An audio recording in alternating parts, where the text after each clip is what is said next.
Celtic Symphony, and I'll move into. You move into Come Donkey Black and Tan. Yeah, Right, start with Come Donkey Black and Tan.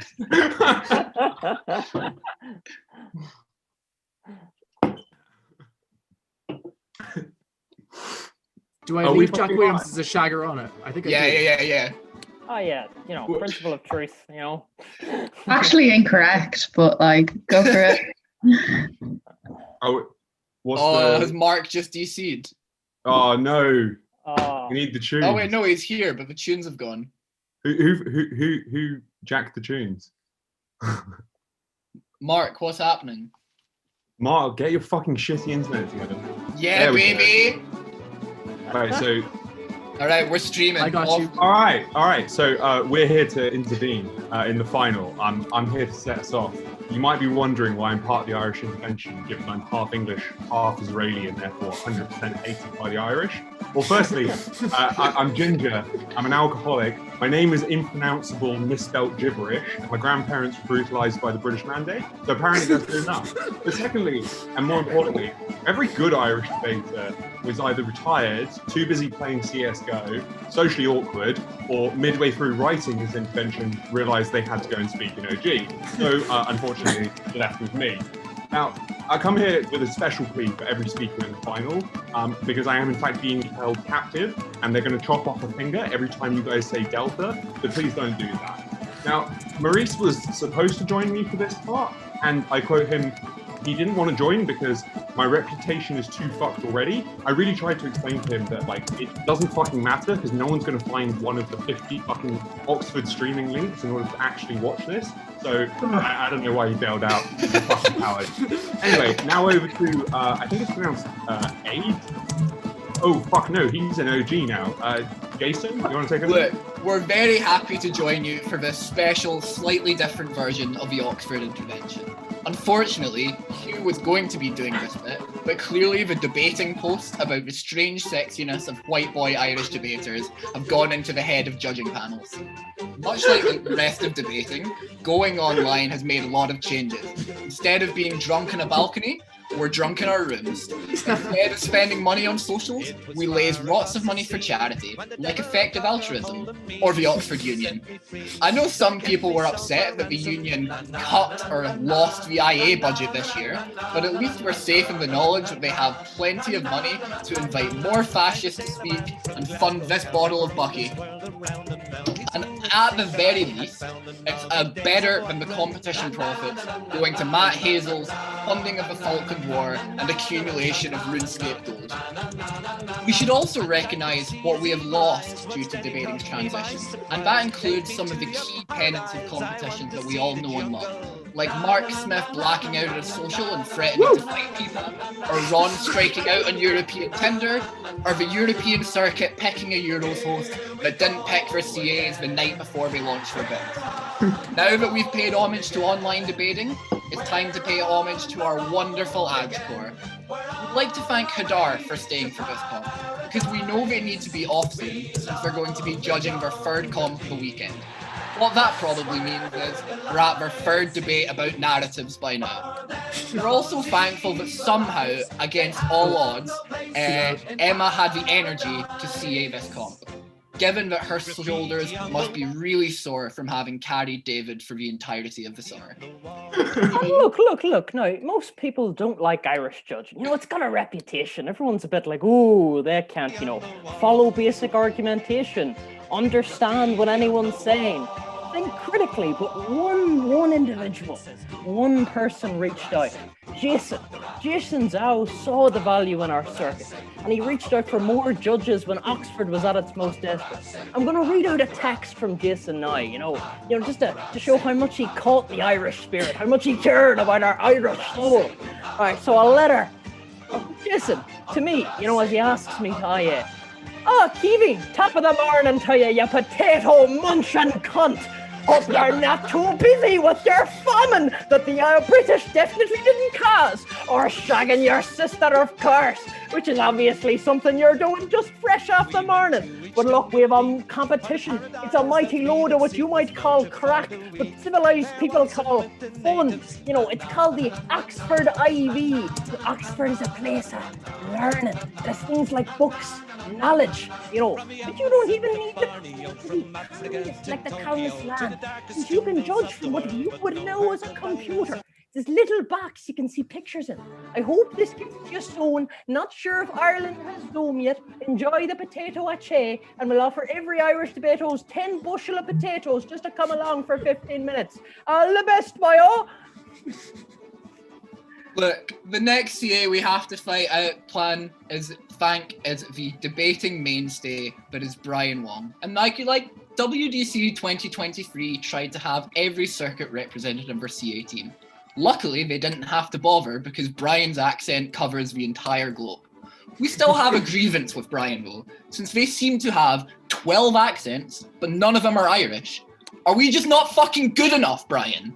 And look, I know I'm in no place to be saying this, because I don't have one either, but Brian has no excuses. They have more accents than they've given speaks, and anybody fortunate to have been judged by them knows that's a fucking lot.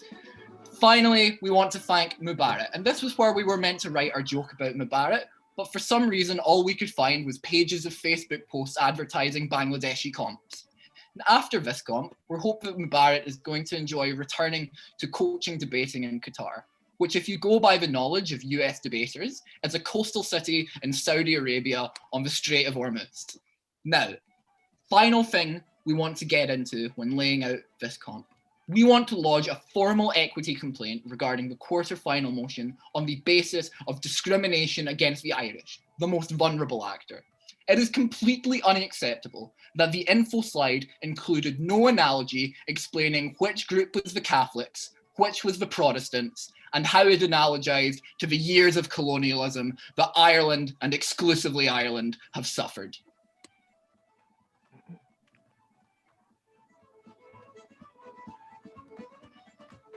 So, it's been a fun comp, but there's still a couple of surprises in store. How many courses in algebraic geometry will we need in order to understand the splits that occur in the final? Will the IAs ever actually get paid? Which particular Pakistani LSE man will top the tab? And finally, how long into the final will the CAs realize that it's not a social justice motion and cancel it in order to start again?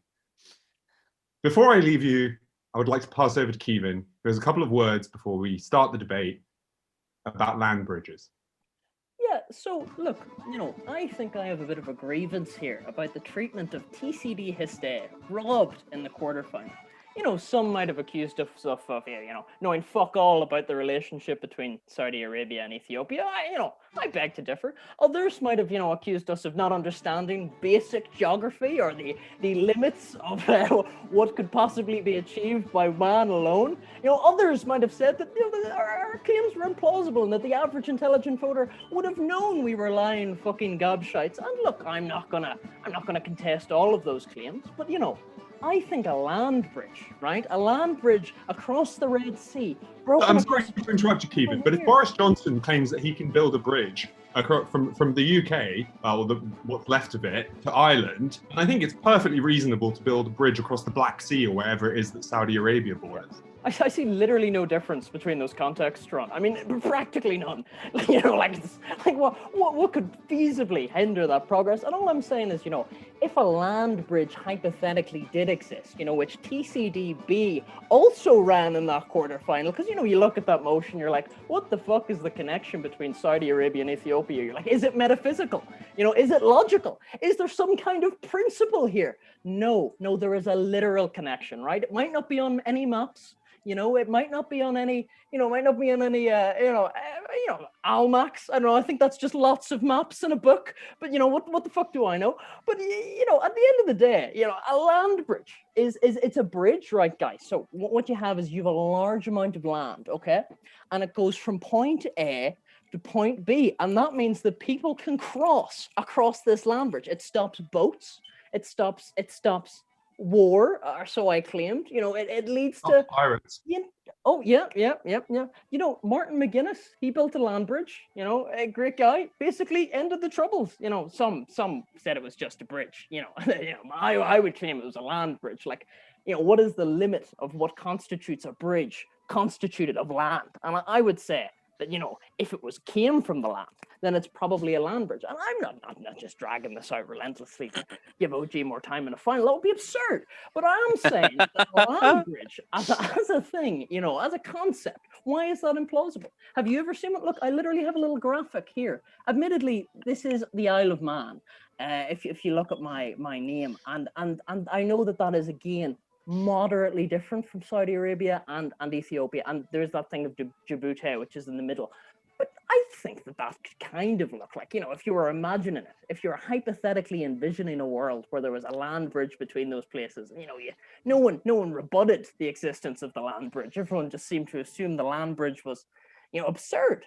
And I think that, I could say a government investing in a land bridge. I think you go in, you look them in the eye, you go, do you like land? And I go, I live on land. And they're like, I would like to live on land as well, more land, actually. I could see that helping. I could see that being beneficial to living on land, but on moving between different lands. And, obviously the response might be, why wouldn't they invest in a plane or a boat?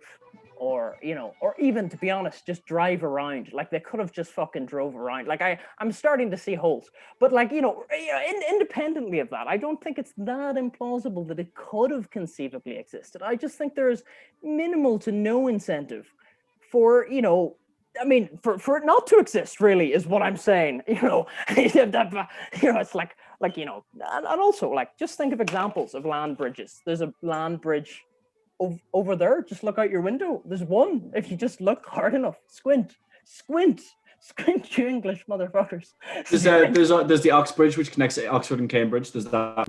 That is a pretty big land bridge. There's the Docks Bridge, which connects Matt Hazel and Money. Oh, there we go. There's so many of these bridges. We're in a bridge right now, Oxford Bridge. No, we're not nearly done. We're literally just going. Like, this is. I have a fucking bone to pick with Lovro in the chat. How dare has Lovro accused us of being sober? There has been no greater crime against the Irish in history, except the accusations from the CAs that, we might need to not give OG extra time in prep, than this accusation of us being sober. Build a land bridge. Yeah, it's just we're discussing a land bridge. Although I have heard the demands from what Build a land bridge. Yeah, I'm just saying, like. Yeah, where are the tunes at, by the way? Yeah. Where's the donk? Yeah, you need. Where are the donkey black and tan? Yeah. Lads, I'll be real. I couldn't Don't worry, that's download the Jack's donk in entire time. speech. It's coming up. Guys, we should have seen this coming. Mark's might's probably passed out by now. Yeah. Some old habits die hard. Yeah. Oh well, I don't know. More land bridges. Yeah, but see, that is what we should have in life generally. Does anyone else? Kevin, you should make a social movement about land bridges. I think you get a lot of support. Yeah. Here, this is literally prep time for you. What are you fucking doing? Get to it. Don't worry, we have it locked up. Yeah. Don't tell me didn't let Jack write the jokes. Oh. Yeah. Yeah. So. Oh well, if they're locked up, then we can. If they're locked up, right? Then I guess what. No, I wouldn't want to stop you talking about bridges, guys. We got some more thoughts to do. Queven has, I think, at least another 15 or so minutes of land bridge analysis prepared. So I can go all night. Whatever you need. I recognize this is a pressing social. So some sort of token yank and like. Yeah. Well, actually, oh my god! If any of you Hamza like fucking TCD Hist B, if you let the Yanks win in this final, right. Well, we've got a final. Yeah. Hate to be the teacher when we are live streamed, but. In that case. Oh yeah, there was some rules against not swearing. In that case, we'll. No swearing. Fuck this. Who has my photo as their profile picture? Okay, it's gone. Okay, that's fine.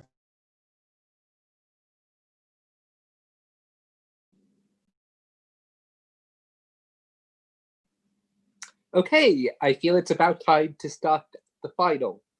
So just for the panel first to introduce themselves, I'm Harish, no preferred pronoun, and I'll hand over to other members of the panel. I'm Amrit. I have also no preference in pronouns. Hi, Nicole. Male or neutral, please. Nikki, Oh, no, sure, is fine. Oh, sorry, Nikki. Nikki, no preference.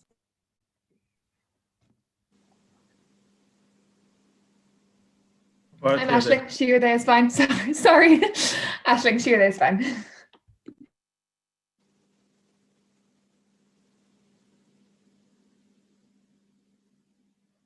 Okay, and then to announce the teams in the final, in opening government is TCD Hist B.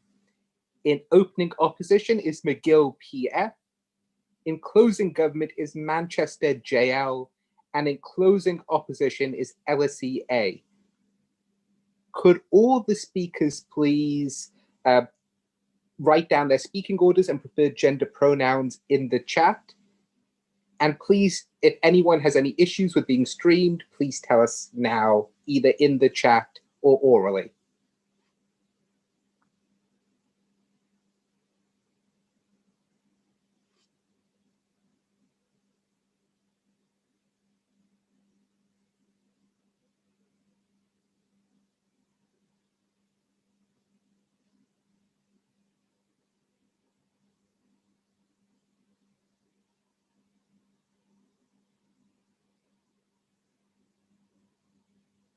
Okay, great. Just to confirm, everyone is happy to be streamed. Wonderful. So with that, I'll hand it over to the first speaker to open the case for the government. Before I do start, I assume you can hear me. I just have to thank the Irish for their wonderful intervention. I hope you all enjoyed the jokes that me and Hugh wrote but couldn't give because we were in the final. But you know, props to the Irish. Okay, I'm gonna start in 3, 2, 1. Firstly, this debate is not about principles. It is just about the perception that individuals choose to engage with on their personal level. Okay, 3 points. 1, individual angst. 2, how this plays out in academia and university life. 3, how this interacts with religion. Firstly, individual truth. I would posit that absolute truth in how individuals interact with this is the possibility of no absolute truth existing in their life often fills individuals with incredible angst. Why? Because they doubt every single decision they make because that decision may not be the right one. I note that this necessarily fits into every choice that an individual makes, but crucially it is after that choice has been made, it is the doubt in which you make that choice and how that choice affects your life. Critically, and to weigh this, note that individuals making millions of choices within their life, and their capacity to choose that often means that on their side, it fills in with doubt. It's like whether or not I should do the right degree, or whether or not this degree is for me. Because look, I think that like on their side, once proven to be fully enjoyable, it means that individuals cannot be represented, right? Because it looks like representing people that are wrapped with uncertainty on their side, and crucially means that those individuals never actually get that fulfillment within their life.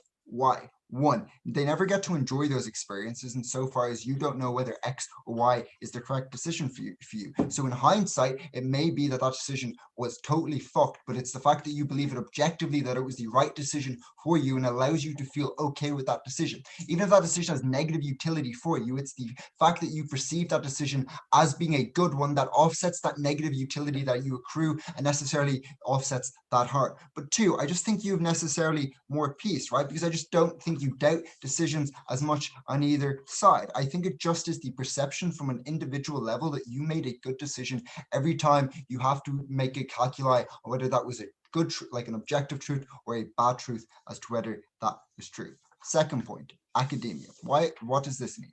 I think it's debate for debate's sake. Crucially, on their side, freedom of speech and things along those lines necessarily mean that you don't believe in an objective truth, so no argument can necessarily be true, wrong or right. What does that mean? That looks like when the Oxford Union and the College Historical Society invite fascists to their society because they want to find out whether the truth is correct or not. It looks like inviting and platforming Nigel Farage because you never actually stop and think about whether that is true. It is the fact that you continue to strive towards an objective, like not objective truth, but like a subjective truth that can never be accrued. So I think that looks like the average person probably doesn't think about this, but within academia circles, it's striving to wank each other off as to who is the coolest academic who can justify their points with logic, the point of VP debating. But look, here's the thing. Even on our side, if you invite those people initially, it crucially means that you probably think that what they're saying is bullshit and doesn't fulfill what objective truth is around discriminating against people or directly attacking people based on their identity. The norm that happens on their side is that you just think you can find an objective truth. So you keep inviting these people. It's a race to the bottom. And so far as you platform often the worst extremes of both the left and the right, I think that is crucially negative insofar as you give them platforms. And this often just keeps self-perpetuating so individuals can go on. Why is this bad? But before I go on, I'll take CEO. What happens when the Holocaust denier comes to the Oxford Union and says the Holocaust did not happen, it's an objective truth? I mean, that's not an objective truth, because on our side, you can say objectively that happened, but on your side, there is no objective truth. So they have the capacity to reject that Holocaust happened. That is the distinct difference as to what OP has to stand over, given the thing that they identify is a status quo thing that frequently happens. Why is what I just academia and like platforming bad? One, I think it's minority experiences. So these are individuals who often feel that they cannot engage in these conversations because these individuals are like not debatable because of the fact that they simply just platform a view that is just not consistent with respecting basic human decency. But two, I think it's the emotional harm of feeling like a society, like a debating society, is willing to engage with those debate ideas, and so far as that individual just feels uncomfortable, like their experiences are being ignored. But that crucially just means that individuals are less likely to talk about those experiences. You're less able to bridge the like experiential gap that often exists between like the majority and the minority who don't understand those experiences, but crucially means that within that it is far easier for you to talk about those issues and have better discourse around them and be able to solve it. The reason that you should weigh this and why it is important, because I know I'm Irish and I'm making an incredibly left-wing argument, is the fact that these individuals are often to some extent vulnerable and cannot offset those harms because of the fact that not many people have similar experience to them within that society. So if you're a majority person who suffers some degree of discrimination, you can often offset that by talking to other people with similar experiences, but often it's difficult to find that within majority societies. Two, right-wing populism. So it's far easier, and this is often compelling, because they can often just say, let's blame immigrants, because that is far easier to buy into, and it's just far more visceral for individuals. But I think it's not when it's not a subjective truth, but an objective truth, that is not true, right? Because oftentimes they're economically advantageous for a country and often do not do the things that right-wing populism do. I think that also compounds the previous harm. Talking about religion and how this comes in. While I'd note that this narrative probably in this context does not come up a lot, it looks like them defending themselves against a no objective reality. That was awkward. Okay, why is this? I think it's often that there is subjective experiences. So it often looks like religious people not willing to contend that the Big Bang exists because of the fact that they can deal with the fact that they can debate that something came before the Big Bang. That state around whether something is objectively true or subjectively true. It is the subjective opinion that a God exists. It is an objective truth that the Big Bang happened and people's genetic makeup accrued from that. Crucially, that means, and this is often why it legitimizes religion, right? Because here's the harms of doing that and why you can't actually opt out of that. One, I think you often don't leave the church. It looks like things where in like Ireland and a lot of countries around the world, where Catholic priests abused people, but you couldn't opt out of that because you believed that system was that system had no objective truth and couldn't engage in actual debate and remove those individuals because objectively that was a fucked up system that gave no capacity to do. Two, I think it looks like affecting policy. So it's the fact when you have a debate about whether gay people should have rights or should they be able to engage in wider society, but it's the fact that you believe that your God is subjectively correct and you believe that those individuals do not. I think objectively within the context of that is respecting basic human decency. And I think that just means for OP in this debate that they need to defend three things. One, individuals' angst and every experience that they have that is often compounded on the minorities. And the second point, who are actively affected by these forms of debate. And thirdly, about how religion affects people and locks them out. For all of those reasons, opening government. Thank you very much for that speech. I'd like to call upon the first speaker for the opposition.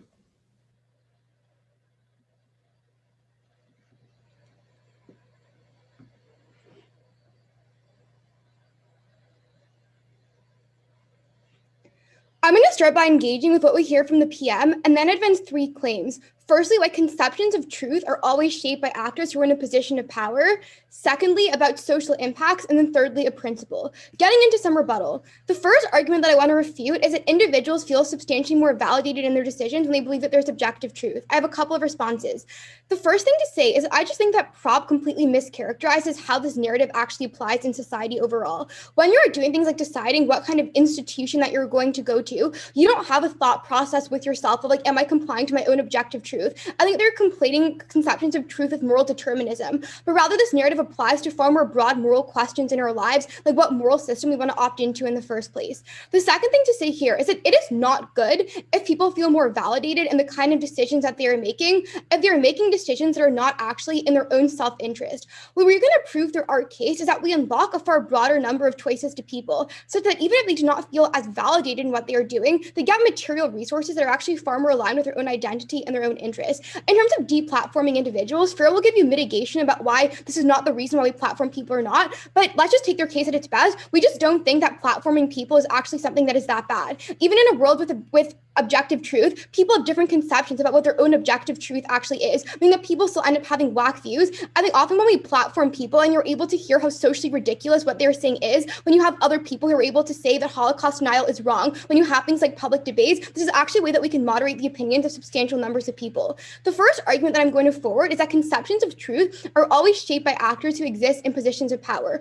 So in a world where we have objective truth, you're not finding your own objective truth that you magically come to that is most aligned with your own identity. But what we conceive as being truth is always shaped by agents of socialization, and our agents of socialization are always those who are in a position of power and privilege over our lives. So examples of these are religious institutions who claim that their religious texts are infallible and are epistemically morally correct. I think that the state often has the narrative of objective truth where they say that a particular ideology of nationalism is something that is infallible and morally correct, but also even just like lower levels of authority, like our parents, who say that their conception of the world is something that is absolutely morally correct. So basically, when these actors are able to say this is what objective truth is, it massively stagnates any kind of questioning of authoritative structures that are beneficial for individuals and for society as a whole. This leads to a couple harmful impacts. So firstly, individual actors feel substantially more emboldened to perpetuate their conception of what the truth is at the point at which they believe that they are 100% morally correct in what they are doing.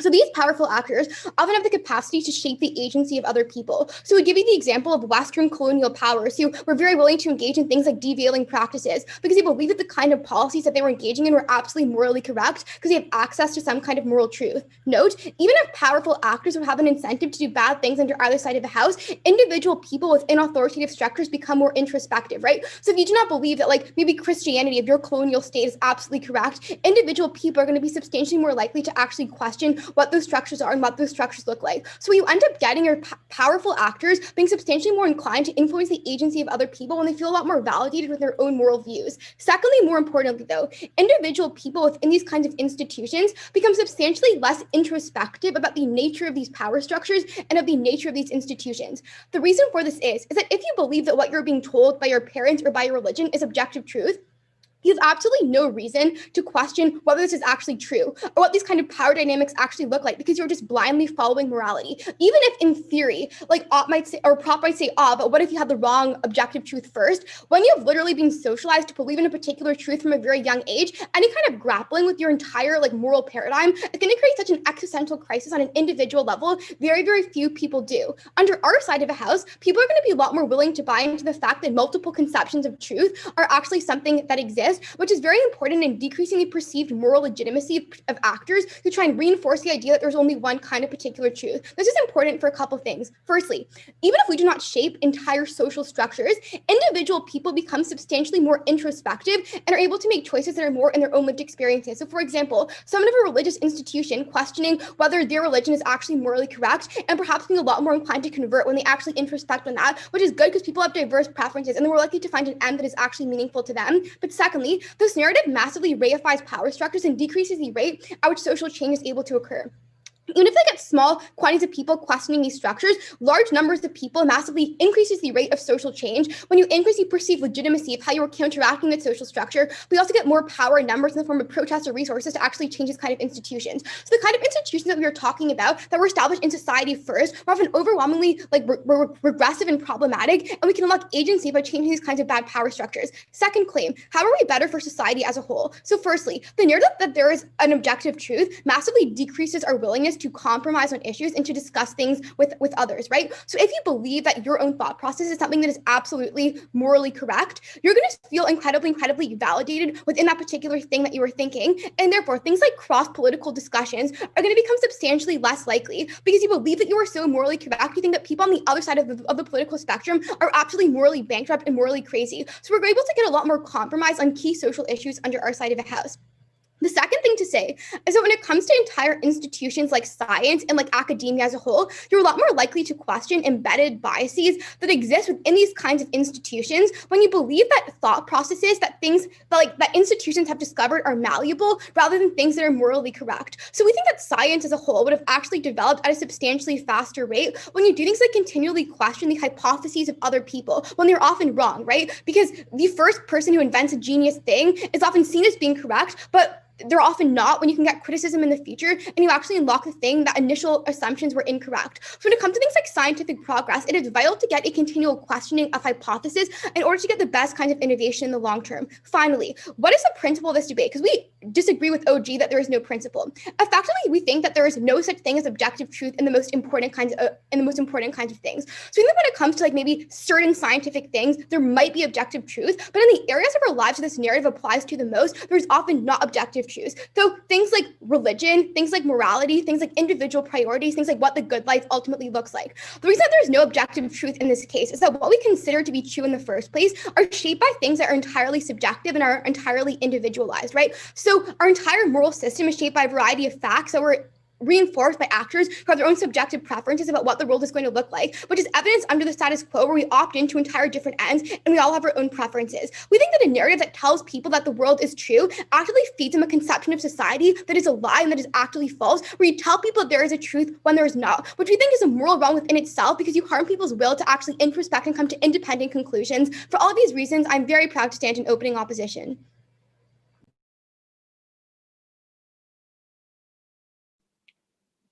Thank you very much for that speech. I'd like to call upon the second speaker for the government.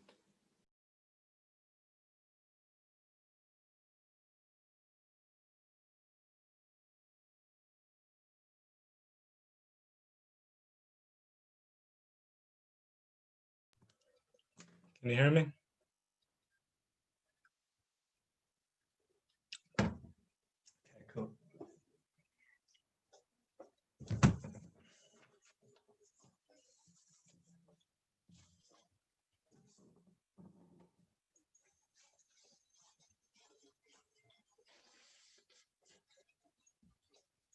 Three parts to deputy. First of all, what we heard from OO. Second of all, what we got from OG. Third of all, the impact on social movements. Wait, sorry.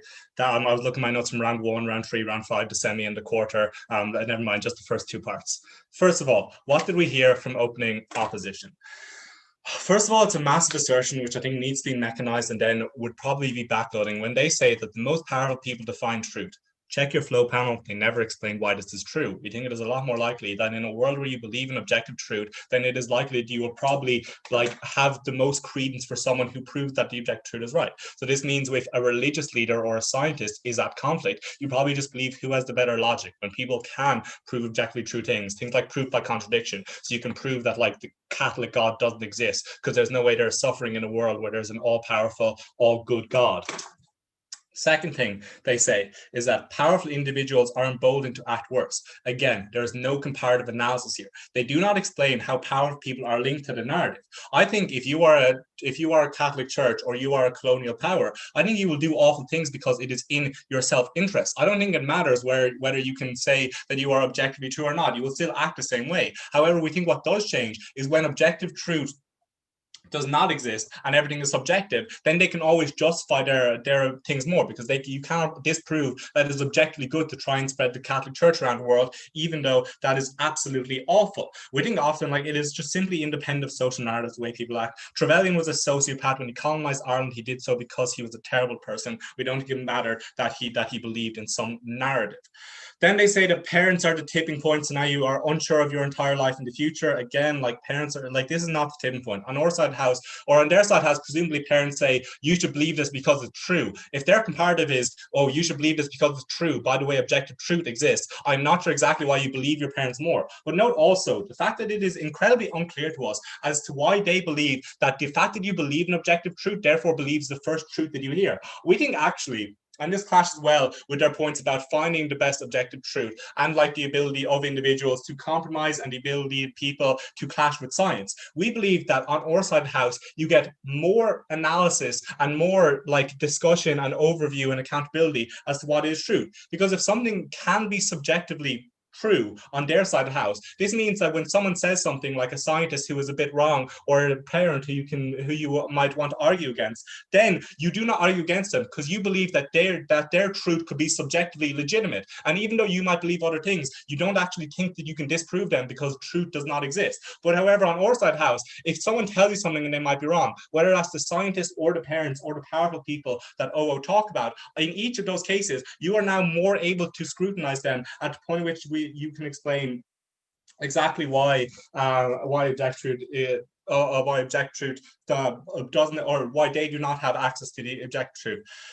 Okay, listen, I'm very glad that like in a very fun speech, Jack allowed me to purely run consequentialism, but unfortunately OO wanted to make it about principles. They say there is no such thing as the truth. They never explain why the truth is important.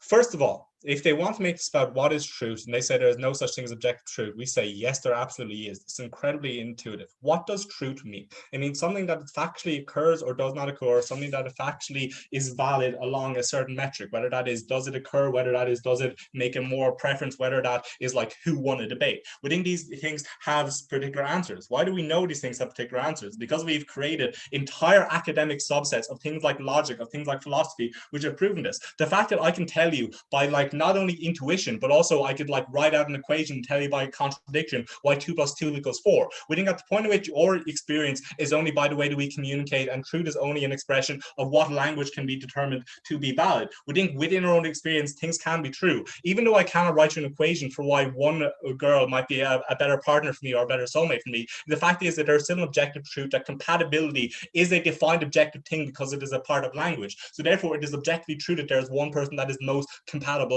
for me. Objective truth exists. I would love the impact of this principle because we would win this. CO, what do you think? Very simply, if this narrative goes away tomorrow, what is the most obvious candidate for objective truth, and why is it good or bad? I'm sure you have an answer for that. We'd love to engage with it. So you should probably have told us that. But we also think it is two main things. First of all, the free market of ideas. This is moving on to Jack's case. We tell you that often, like the average person, we admit probably won't think about this every day of their lives. We think where it does apply in things like people involved in debate and discourse, in things involved in philosophy. Naomi says that the DLO will engage with this. We think that is backloading. The panel is very good to know that's against the rules of debating. Second of all, we think in terms of the free market of ideas, the reason why fascists continually get invited and continue to get platformed is because there's the idea that the free market of ideas tells you the truth, and you should always find out the truth by pitting two ideas against each other. We think this happens on our side house, and Naomi says it can be good. We think what changes is that this thing happens once on our side house, because you have a debate, you understand that the Nazi was wrong, and then you stop. On their side house, you keep inviting the Nazi because there is no such thing as disproving a Nazi on their side of the house. This is why when Hamza talks about, oh, well, why is it so bad? Or what, it'd be bad if the Holocaust denier keeps on telling them they have an objective truth. First of all, listen, even on your side of the house, Holocaust deniers believe in an objective truth because they are probably outside of the social norm narratives because, they're fucking crazy. But we think, secondly, the Holocaust denier is probably not there in the first place. Jack impacts as well. Secondly, in terms of religion, We tell you that this is where objective truth has to be important, because even though every individual probably doesn't think about this a lot, this is the go-to argument for every religious institution. They depend on their legitimacy from the fact that you cannot disprove the existence of God. Even though we tell you that the Big Bang occurred, even though we tell you that Adam and Eve and evolution wasn't true, even though we tell you there's objective fact and there's an objective scientific explanation for all of these things, religion still has a sticking power because you were unable to disprove it on side opposition. This means they can continue to do all of their terrible abuses. What do we tell you then in terms of your individual experience? We tell you, first of all, if you are enjoying your life, then you can relax, then you can just have comfort in your life knowing that you are objectively living the best one. Because we think if you are objectively the most compatible with your partner or with your college course or your job, this means that you can have the best thing. But if you are not happy, then you have more assurance to leave that job, to leave that relationships, because you know this cannot be objectively right. We think, third of all, either way, at least you have the comfort of knowing you're true. We think to be human is to choose. We think what is true is probably undetermined. We think as long as you believe what you're doing is true is good. This means that I am not actually sure if I want to, tell jokes and rant about institutional racism in debating because I care about this, or do I want to try and win this debate so I get some fucking debating clout? I probably choose the first one, and I'm sure of that if there's objective truth. This is why we think we need people to be sure, because I don't want to spend the rest of my life thinking, God, I could have won the Oxford IB, but I want to be objectively sure that I did the right thing by talking about something I care about. Panel, I know I've retired 3 times this year. I'm going to do it again. I really enjoyed this competition, but I'll probably see you next week.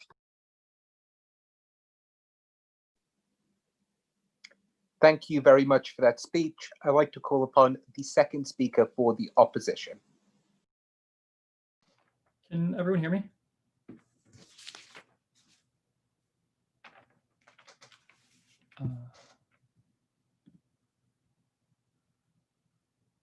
Okay, I'm just going to begin. So it might have been true from the perspective of literally everyone else in the round that Naomi and I were on opposition rather than proposition, but that didn't change the fact that we thought we were on proposition and prepped the wrong side for the first 5 minutes. And that probably doesn't change the subjective view of whether a judge values our 10-minute case versus a 15-minute case or whatever. Prop claims that people will believe objective truth. They cannot claim what objective truth people believe in, and that was the fundamental flaw within their case. I'm going to chat firstly about why lying to individuals is problematic, independent of practical outcomes, weigh our independent principle as more important than any other claim in the round that could possibly come up. Secondly, I'll discuss the impacts of subjective versus objective on both a societal level and an individual. So lying. They say, well, objective truth does exist. We can tell that God doesn't exist because the Big Bang. Newsflash, the Big Bang existing does not disprove the existence of God. That is often a deeply epistemic and individual question that is incredibly faith-based. You can't prove that God, something that exists between the gaps of our scientific knowledge, exists or doesn't, in the same way you can't prove a floating teapot on the moon doesn't exist. But obviously people believe what they believe based on what they're told and what they're indoctrinated from an incredibly young age. These are the beliefs that will likely still maintain as being incredibly objectively true on their side. But the point is that that is incredibly subjective, that it depends on whether or not we've been indoctrinated in that faith, in the same way that our moral precepts depend on whether we've indoctrinated to be a contractualist or a Kantian or whatever. They use the example of philosophy as somewhere where there is objective truth. That is the least true thing they could have possibly said. No, there's incredible discourse amongst whether, Kantianism is true, whether or not free will should be the value, or does it exist in the first place, right? And those are often founded on the fundamental premises that we exist in our society. They're not founded on rational discourse. Free will is founded on whether or not there could possibly be some physics explanation, but no one's actually come to that explanation. And so it's ultimately subject-based, whether or not you believe these fundamental questions in our society. So it was a lie to tell everyone in society that they are better off believing in objective truth. It was a lie to them, and it was instrumentalizing them to say that objective truth existed when it clearly didn't, when they could have had different plausible beliefs, when they could have constructed their identity and lived their lives in massively, massively different ways. You rip that control over their ability to craft the truth for themselves on their side of the house. Now, they say that it should just be a debate about consequences, but that's obviously not true. Lying to individuals is wrong, independent of the consequence of that action. You should not lie to the patient who has a life-threatening disease, even though that would make their life materially poorer to tell them, because that person deserves the right to that knowledge and deserves to change their life accordingly to how that truth would impact them. The very existence of this narrative instrumentalizes the entirety of the population in a way that outweighs all plausible outcomes from either side of the house in this debate. Secondly, then, I'd like to discuss on the individual level whether subjective or objective reasoning is better. Now, they say that subjective truth is much, much better because it means that, for example, we don't do things like platform racists,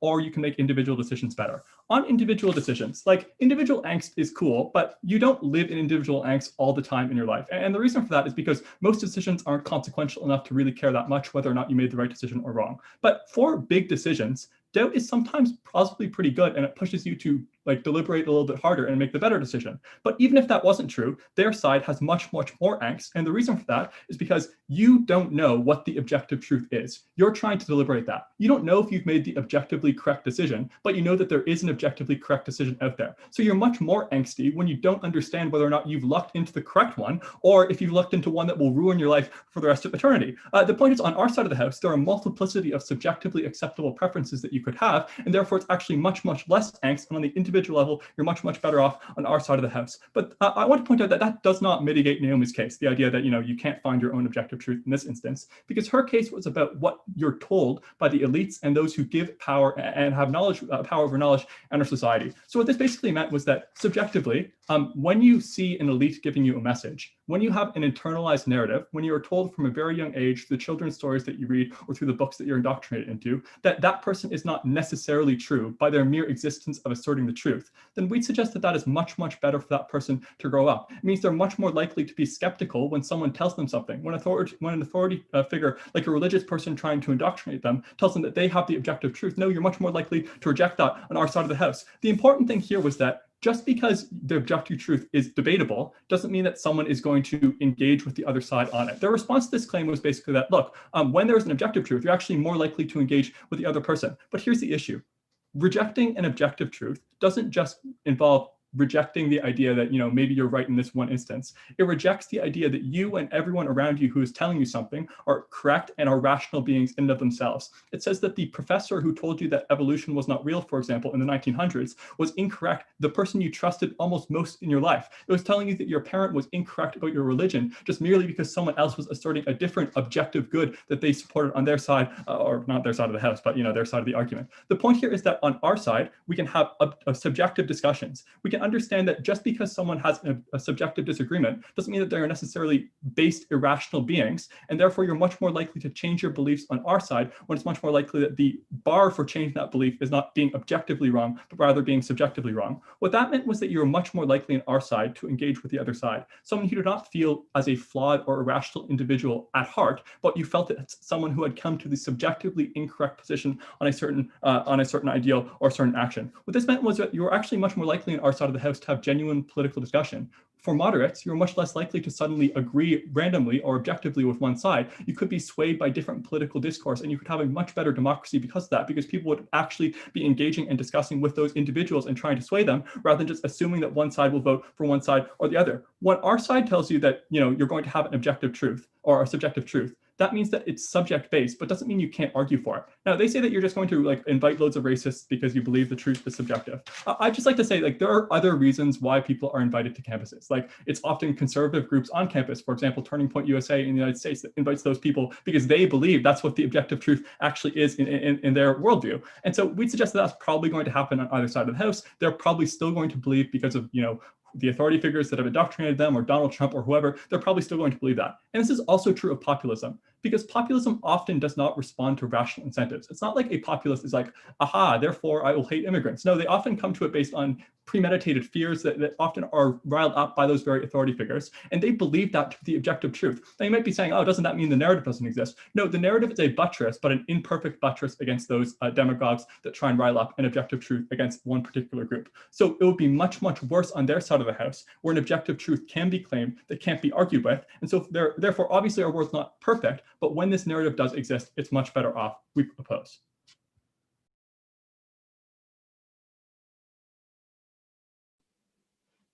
Thank you very much for that speech. I'd like to call upon the third speaker for the government.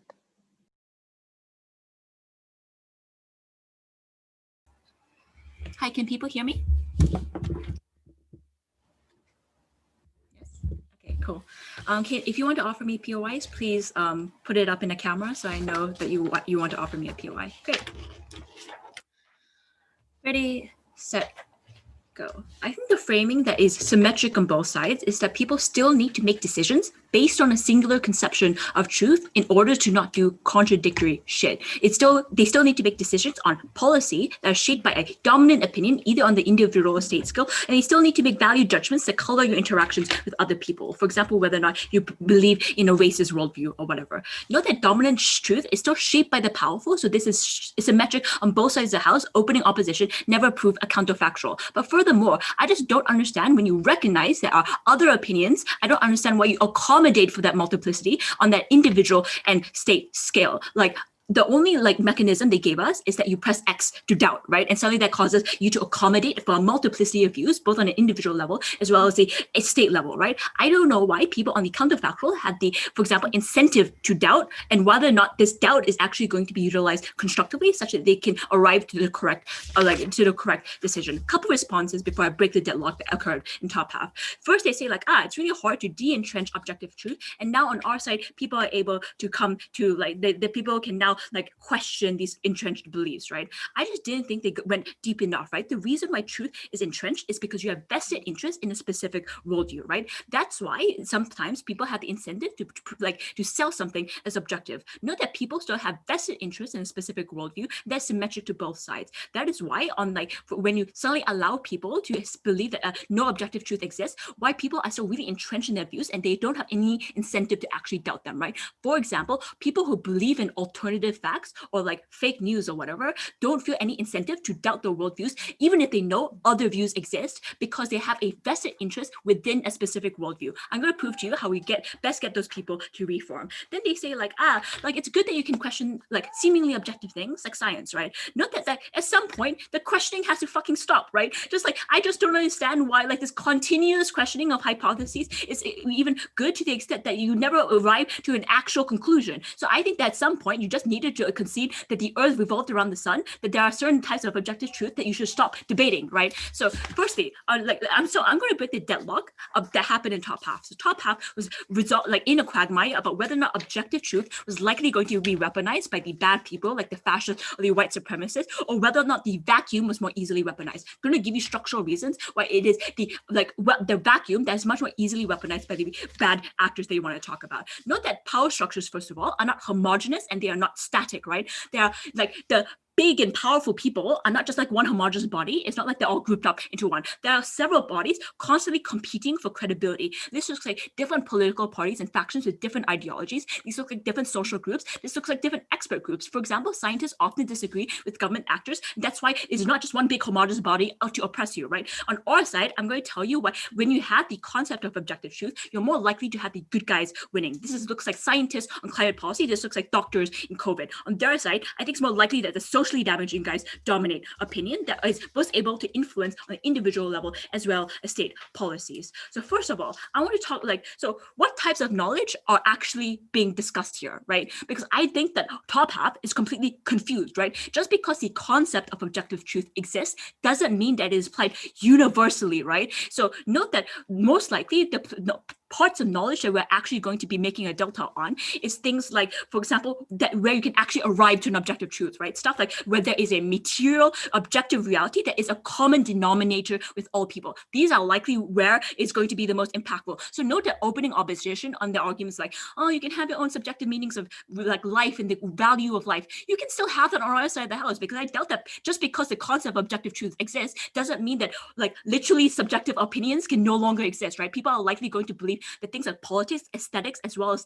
individual spiritualism is more inherently subjective in nature, and there are other realms where objective truth is trumps all, right? So these are things that have material basis to them that we can all materially discern, right? So not that this is incredibly impactful, because this is what we make policies based on, right? We make policies based on material reality and we aim to affect that. The problem is that right now there is room for the insane to affect what that material reality looks like, to question the very material facts and to the very value of them, to allow climate denialism in parliament, right? So why do things get better on our side of the house? Two tiers.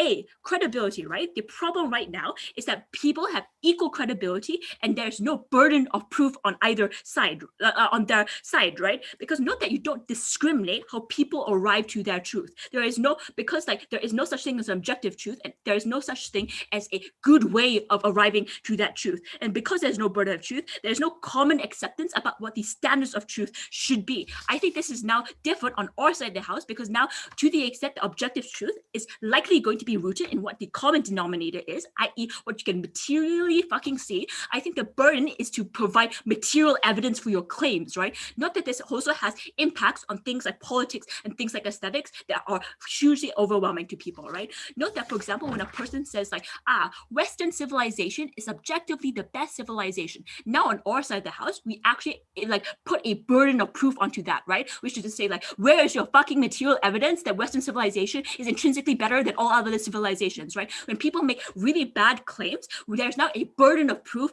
onto them. And there is, people commonly accept that this is the burden of proof, right? That you need to prove material evidence because that is what is objectively agreed upon all of us. This is the common denominator of our senses. Note that because of this, the primacy of material evidence then allows for those checks and balances that allows the bad fascists to be pushed out. Second argument, the second mechanism about why things get better on our side of the house, individual complacency, right? Opening opposition says like, just like people don't like seek out like other truths to the extent that like they believe that they're already right. That's why they were emboldened to do things like colonialism, right? Look, people on our side of the house don't immediately assume they have objective truth just because the concept exists, especially if if their subjective truth differs from the one held by the mainstream, right? So because like note that if your views differ from, for example, the experts that you now believe are more credible, for example, the scientists, the doctors, you're more likely going to seek those answers out, right? More likely to read on it, more likely to try to align your opinion with them to the extent that they are more credible than you, right? So because of this, you probably get more inherent self-doubt, more inherent skepticism, more ability to constructively actually engage in doubt in the first place on our side of the house, to the extent you have objective metrics about the burdens of proof and the primacy of material evidence. For all those reasons, CG breaks the deadlock, takes the spade.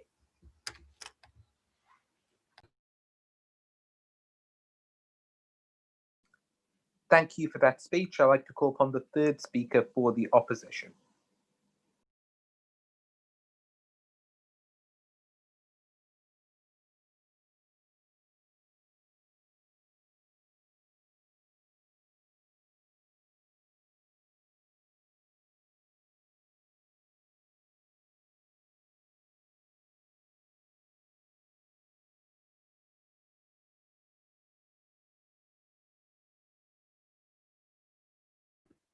Right, can everyone hear me? Yes, no? Okay.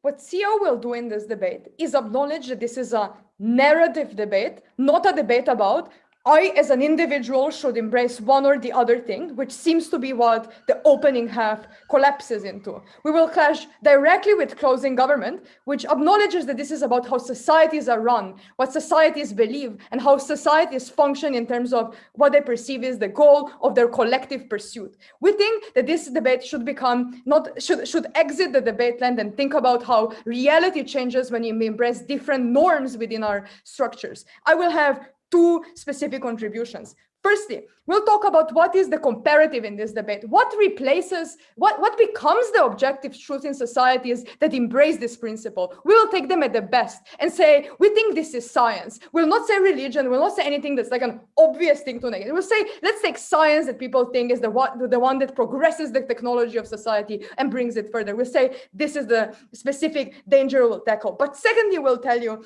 it's not about, power structures necessarily controlling the truth, but it's about creating policy and bringing people in and liberating them once we realize that there are different needs, different perception, different realities in which they live to a circumstance. We think practical policy making is much better when we don't do what CG is doing, namely say, oh, we should stop at some point and merely implement whatever seems good enough because we arrive to the end. We think this is dangerous and should not be imposed.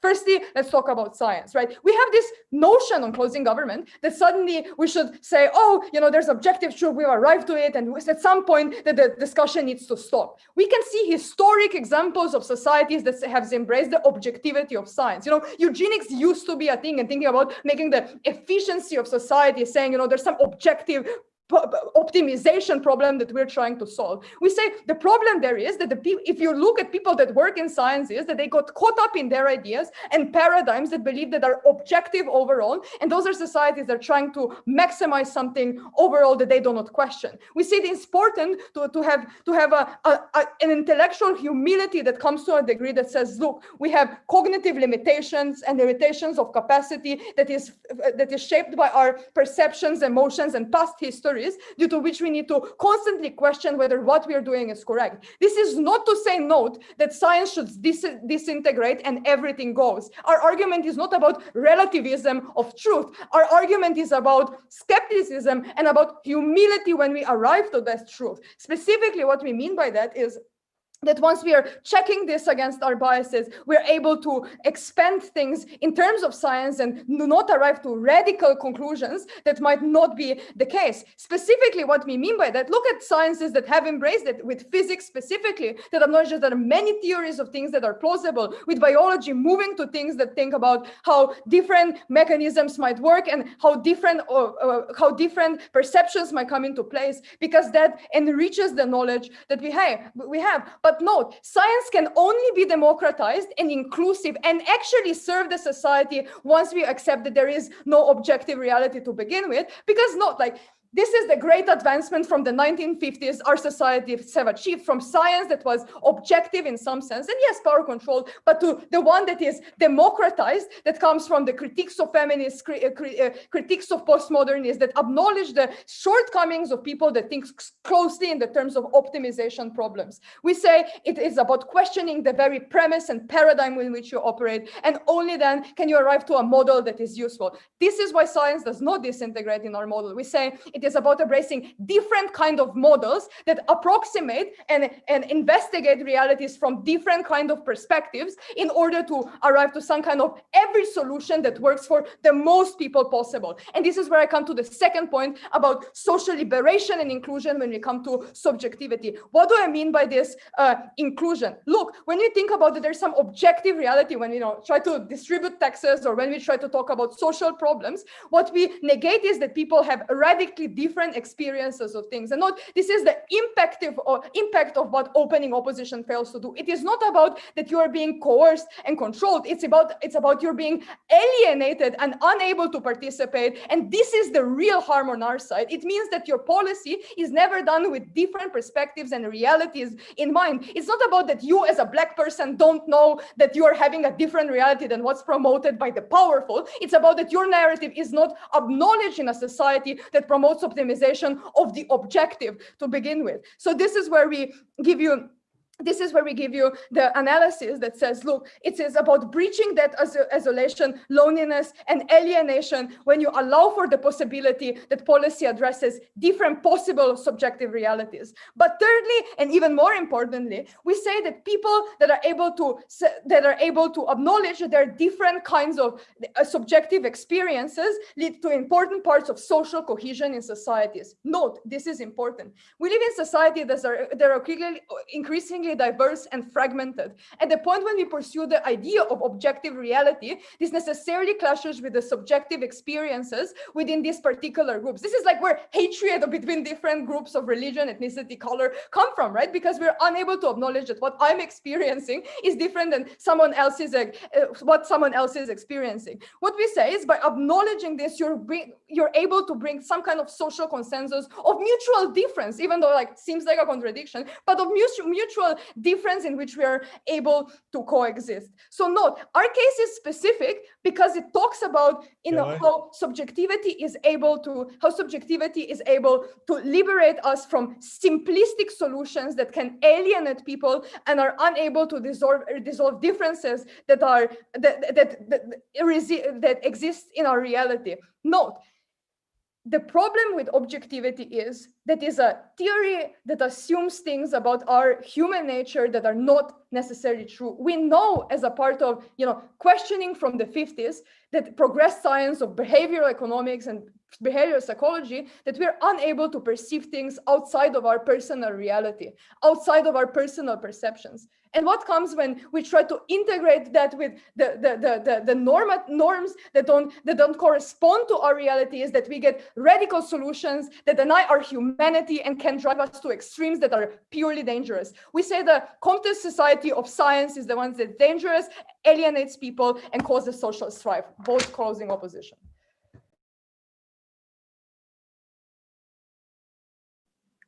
Thank you very much for that speech. I'd like to call upon the final speaker for the government.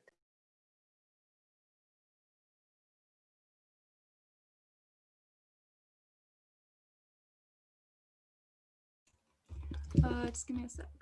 So I just say this.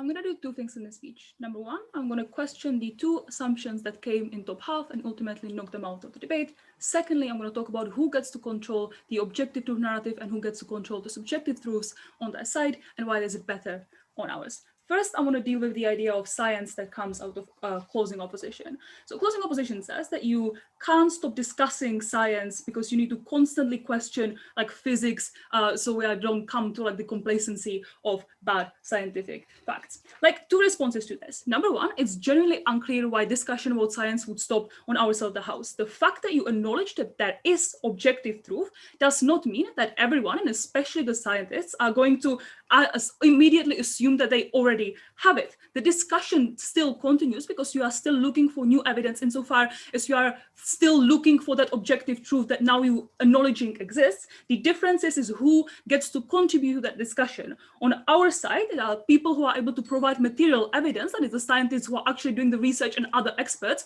On their side, it's like their neighbor Joe who thinks that like climate change numbers are not real, right? On our side, you just have more like better contribution towards that. Because of that, we are still able to evolve new theories once we have more evidence that sheds light on what we are currently accepting. It's unclear why it stops on ours. Second, know that like speaking pragmatically, when we do need to make specific policy decisions here and now, maybe like the skepticism and the unwillingness to accept the best approximation of what is damaging right now that happens on their side is probably not a good thing, right? Like maybe they are correct like epistemologically, but when it comes to the fact that we need to do tangible decision making, it is probably correct that we are able to sometimes accept, look, maybe we don't have the objective truth right now, but it's the closest we can get to, let's do policies according to it. Given that, I think when it comes to where science gets better, we are taking it over.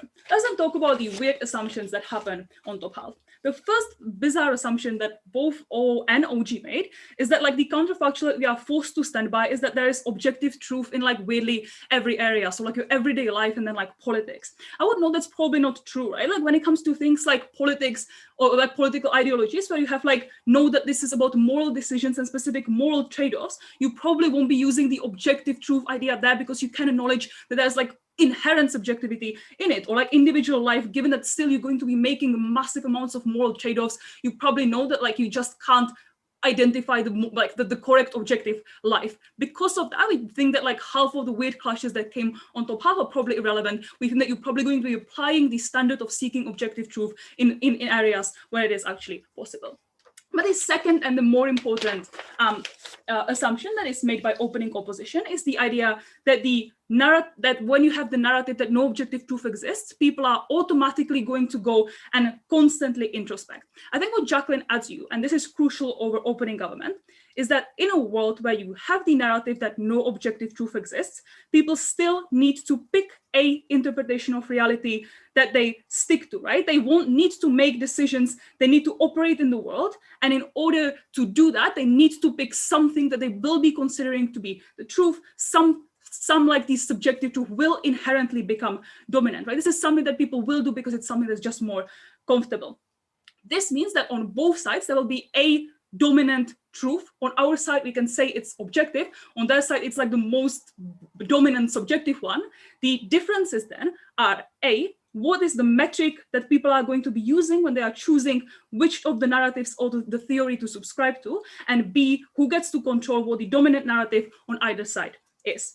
When opening government says that like now you can ignore like the fascists who are spitting mean things, I think the missing link that they have is what closing opposition correctly points out, because it is unclear why it is not the fascist who would have the control over the objective truth. And note that like OG does never explain what objective truth would these people actually believe in. This is what Jacqueline adds. Who then controls the narrative? Opening opposition says that the narrative objective truth means that the actors in power are going to go and like push their narrative. The problem is that they do not engage with what the counterfactual is, because this problem occurs on their side and it is significantly worse. Like this is because when people have to pick a interpretation of truth on their side because they need something consistent to stick to, the way they do it is significantly less rigorous, right? Given that the burden is much lower on what like counts as something that you can reasonably subscribe to as truth, you desert to something what is comfortable, meaning that you are probably going to be choosing the interpretation that you consider to be intuitive. Now, note that the people in power that they want to talk about and the people who have power within society are probably in significantly better position to influence what is considered to be intuitive, right? Because like you probably have some sort of control and ability to set like majoritarian narratives, right? Like the racist prejudices which circulate across the society that like influence what people consider to be intuitive is something that people in power have much more control over, right? Or like the fact that you have more control over media, meaning that you like it enables you to create preconceptions that make people choose that kind of specific subjective truth that they end up subscribing to. When then closing opposition says that like minorities get voice because like they are able to now express their subjective truth, again, this is non-comparative and doesn't engage with this, right? Because still they're going to be crowded out by the fact that the people in power will have much more chance to push their subjective truth through. Before I explain what changes, does opening have anything? So even if religion is subjective from a third-party perspective, people within these institutions believe that it is objective and are more likely to engage in introspection when there are multiple conceptions of the truth that can be correct. This then opens up all of our principled impacts by not instrumentalizing people. But I do not think this is comparative, right? Because like on your side, you will still like default into that dominant position insofar as you will there'll be something that you're going to be comfortable in. Like I'm genuinely unclear why the religious person who's comfortable in that belief will suddenly start introspecting, right? Cool. What then changes? Like know that the burden of proof becomes significantly higher on our side of the house. Like once you acknowledge that there is objective truth, this incentivizes people to look into it, right? Because this is how you get the more inherent skepticism and more inherent introspection, right? Because you can't settle on like picking a subjective truth and then say, let's agree to disagree when you are questioned. The way you can actually like present proof that something is objective truth is because you will have to present some kind of evidence. This means that the ones who are the most likely to succeed in providing the most credible evidence are probably those who have the most expertise, right? It's not going to be the random politician. It's much more likely to be the scientist. It's much more likely to be the person who's actually going to be providing the good information to the world. On their side, this gets significantly worse for all those reasons, CG.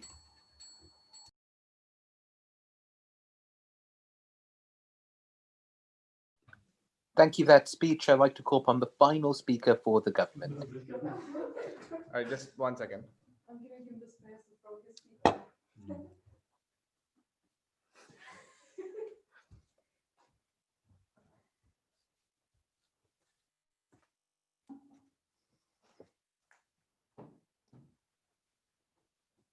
Until 1936, the word idiot, which people subjectively use for me a lot, was a scientific term in the United States.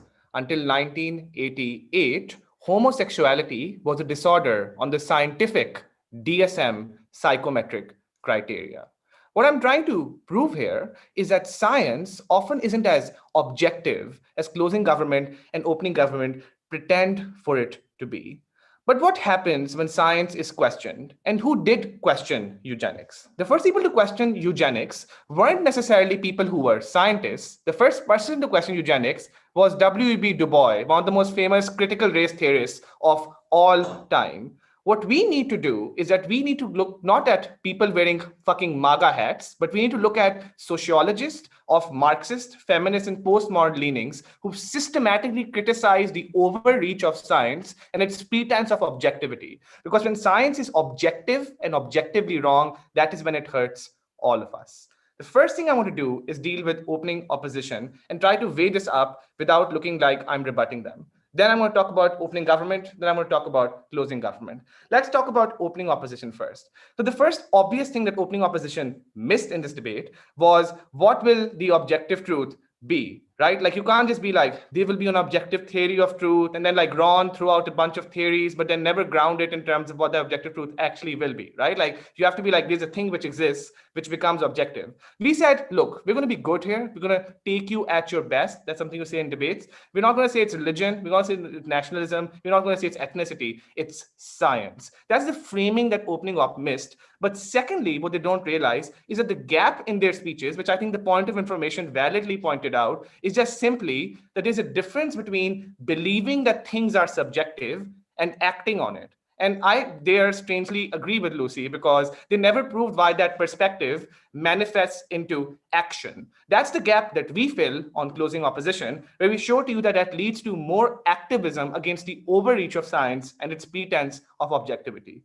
Number three, this argument that, power structures make up truth and then they put it on people and that's terrible. Look, for my mom making home like biryani back home in fucking Pakistan, she's not like, Boris Johnson implemented truth and that truth led to me making a slightly less spicy biryani, right? Like that's not how coercion and truth works. But the one thing that does work is truth and its relationship with culture within power structures. Think about the very common intuition. You can have whatever you want if you work hard for it. This is a common social truth inspired by Europeans and then sort of kept by most people.